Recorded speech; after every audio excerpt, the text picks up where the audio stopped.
basically what we need is 4 men. This is different profile than what we need.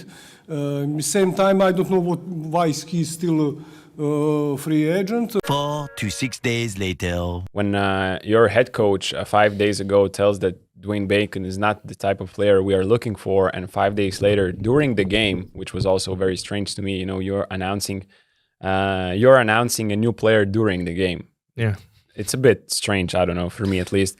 And you signed a player that basically the head coach said that we don't want him, we want a different type of player.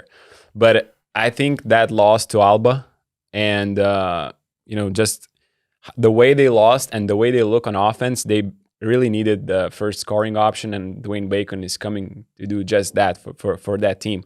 To me, what stands out watching Panathinaikos is their defense is pretty okay. I would say, Radonjic is there to make them a good defensive team, but offensively, they're just passing the ball too much in some of the possessions around the 3-point line, and then in the end, someone is trying to make something happen.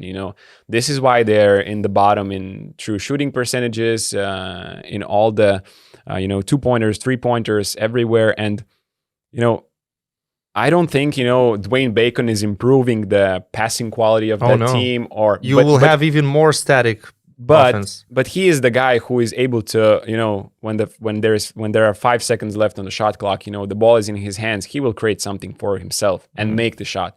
So if they're going to play that type of offense, like Nate Walters did last year for Crvena Zvezda, they barely created something from a team's offense, but when he had the ball with 5-6 seconds left, he was just playing one-on-one and scoring these floaters or kicking out passes to the corners to catch and shoot jump shots, which is not bad option. It's better than a step back 3-pointer at the end of the shot clock. So that's another kind of factor which makes us believe that Panathinaikos might improve. I mean, 3 of their 4 games, they were close.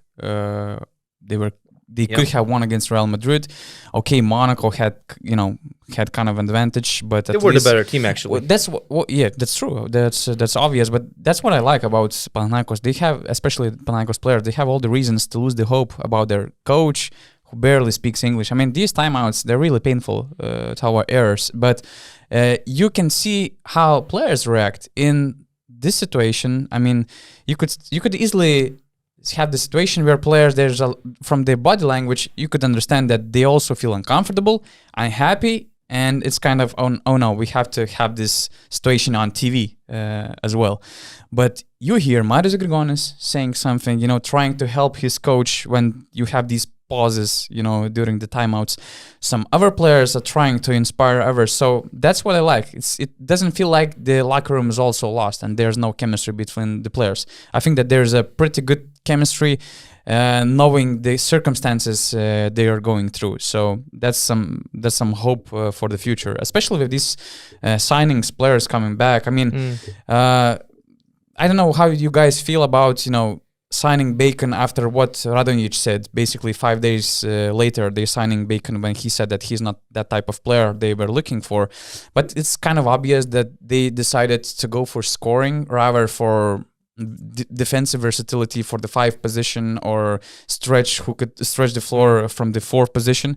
And they were for sure they will improve offensively. Okay, they had struggles. They scored for 52 points against Olympiacos. They had their first 80-point game against Monaco. They have 15th best offensive rating. They have poor shooting. That's okay, but with Bacon, with Nate Walters coming back, with some other possible adjustments, they should improve in this area. Still looks like a random team to me. I'm sorry. I don't believe I in just them. hope that there will be one more addition during the season, especially in the front line, and I just hope that they will bring Dinos Mitoglou from under the table as a possible solution for this gap they have. Isn't he under the contract with Milano? I think he's dealing with this doping situation. I don't see him coming back to Milan. After what happened, there's still no decision for how long he will be banned. But just imagine the scenario where he's cutting the contract with Milan. He's able to play because he already didn't play like for 6 months. So if the punishment was that, oh, you're banned to play 6 months, he already, did it. So I wouldn't be surprised if he would join the Greek team for his return.